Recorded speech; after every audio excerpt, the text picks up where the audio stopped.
Back in 2008, I worked a dead-end security job. Me and a fellow security guard, who by the way I'll call him Johnny, were taking a smoke break. He was an older man, maybe in his mid-60s at the time, and we were talking about some creepy things that we had seen when he asked me if I believe in the paranormal, which I answered yes, that I do. He went on to tell me about an experience that he had when he was younger.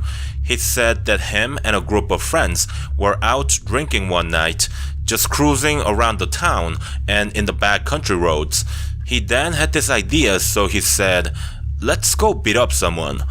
So they are cruising around town looking for that someone, but no one was in sight. But then sometime later they see an older man, so he said pull over, and they got off the car to beat him up. He said that he didn't know why that old man was out so late. He said that when they were making a fast getaway out of the scene, they saw a little puppy on the side of the road barking at them. He said that they were laughing at the dog because it was barking at them and they were just saying "stupid little dog," when all of a sudden the dog started chasing them. He said that the little puppy was keeping up with the car and that it kept getting bigger and bigger and bigger.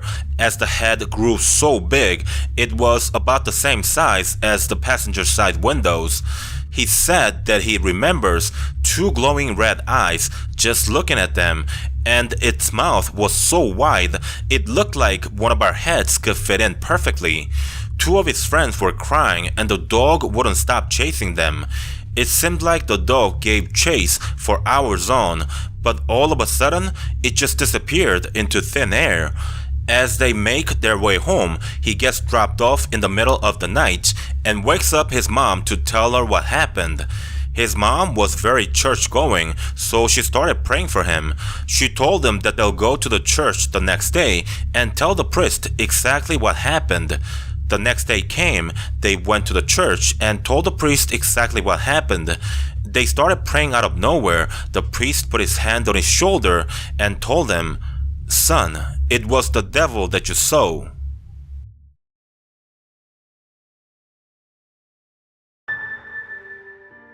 Hey man, it's me from the YouTube comment. It's about me and my mate's encounter with a Samodiva, which is a forest spirit. It's a female spirit who's always dressed in white, and they say if you see one in person, you are as good as dead. We were in my village near the mountains in Bulgaria, near Troyan. We were spending the evening drinking and doing the usual things that 18-year-olds do. But at around 1 a.m., we got a word from an elderly neighbor that there's been an accident in the nearby village, which was 2 kilometers away. She asked us to deliver a horse to the village for transporting food and water. Being the adventurous youngsters we were, we accepted the request, got our knives, and went on our way. We delivered the horse, and at around 4 a.m., we decided to go back. We got the horse and left. Halfway to our trip, the horse stopped and froze. We started pulling the rein, pushing the horse, trying to lure it with food. Nothing happened. That's when out of nowhere, we heard a woman's laugh and saw a white dress in the middle of the road. By this point, we were pretty scared. The horse began to move, and we hurried out of there without touching anything. When we got to the house, we went inside, and our friends were stunned. They asked us why we braided the horse's mane. Confused as we were, we went out and found the horse with white handprints on his body, and both the tail and mane were braided. Needless to say, I am never going out there again.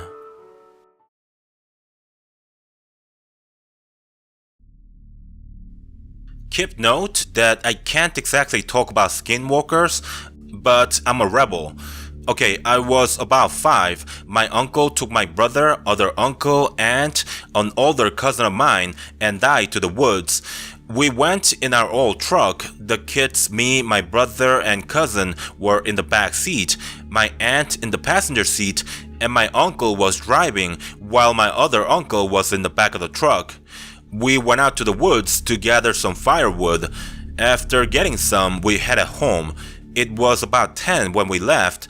Of course, being a kid, I got exhausted from running around and helping hauling the woods in. I fell asleep and woke up to my uncles yelling at each other. They made the kids to go on the floor of the back seat to hide. I wanted to look, but I knew I would get chastised for it back home. My uncle rolled down his window and yelled in Navajo, "What are you doing out at night? Leave us alone. Go away. You're not welcome here." Then my aunt said we shouldn't talk to it, but my uncle in the back of the truck pulled out the rifle we brought just in case and shot at it. I didn't see it, so I can't describe what it was. I'm sorry for this. I was an obedient child. Then I'm sure it ran. My uncle yelled again, "We aren't scared of you. Come out during the day to face us instead of hiding in the dark." My aunt, of course, yelled just to drive home. They got mad at each other. My uncle said he had enough of this and wanted it gone. My aunt said we made it more angry with us and that it wouldn't go away now. We, the kids, were too afraid to even get back on the seat. Once we got home, my uncle carried me, my aunt got my cousin, and my other uncle got my brother and brought us inside. They put ashes on us and said some prayers we didn't know, then made us sleep in the same room. They said if we encountered one, just run, because my brother and I always played outside until around 8 when the sun went down and it got pretty dark.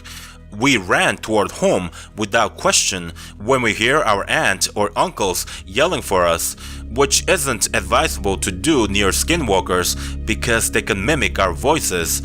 Not a lot of description, I'm sorry for that, but I had to listen to my family. There were more encounters, but they didn't have more description than this, ironically. Just that we hear knocking, scratching, the sound of a horse, or see something running past our windows when we have open curtains and terrible smell.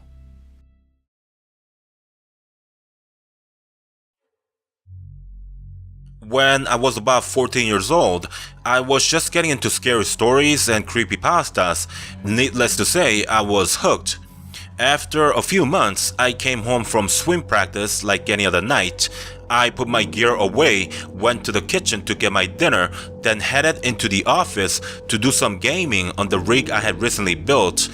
Around 10 p.m. I think, I decided that it was time to head off to bed. So I shut down my computer, got ready for bed, then headed to my room.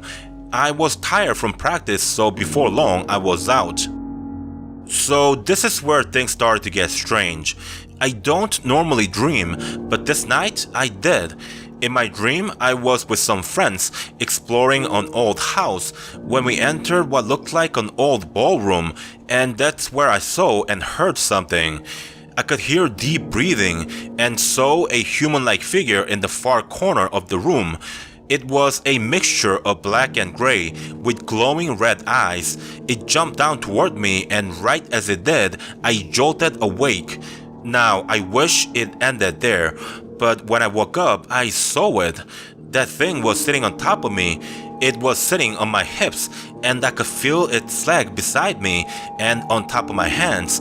I could hear that same deep breathing. When I looked at it, that thing reached down and wrapped its cold hands around my neck and proceeded to choke me.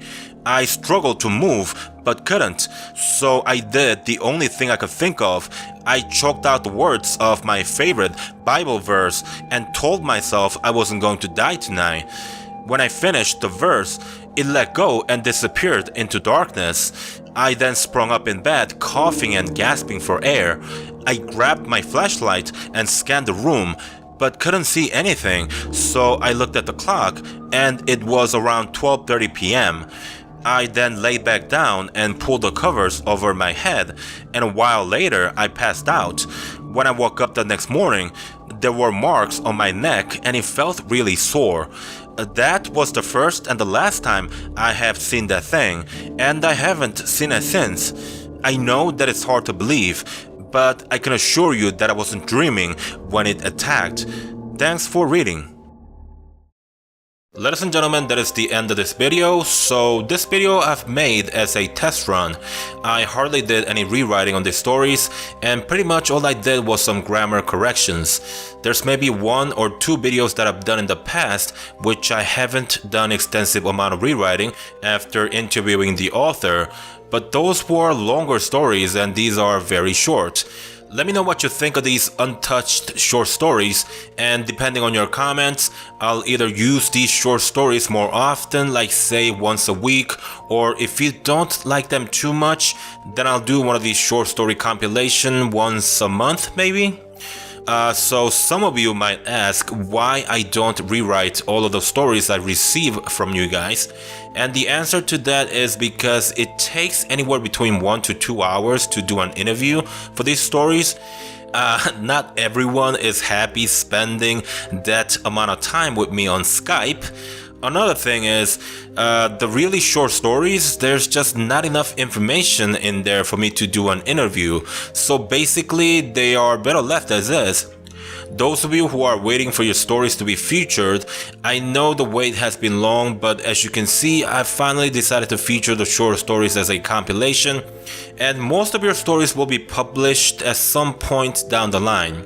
I will, however, say that some of the stories will not be featured because I was unable to understand a good number of them. The 200 to 300 word long stories, I'm afraid there's just too little information for me to grasp the circumstances and for me to feel fear. I still thank you, of course, for taking the time to write for this channel, and please know that I appreciate your writing just the same. That'll do it for me on this video. Thank you guys for watching. I'll see you on the next one. Goodbye.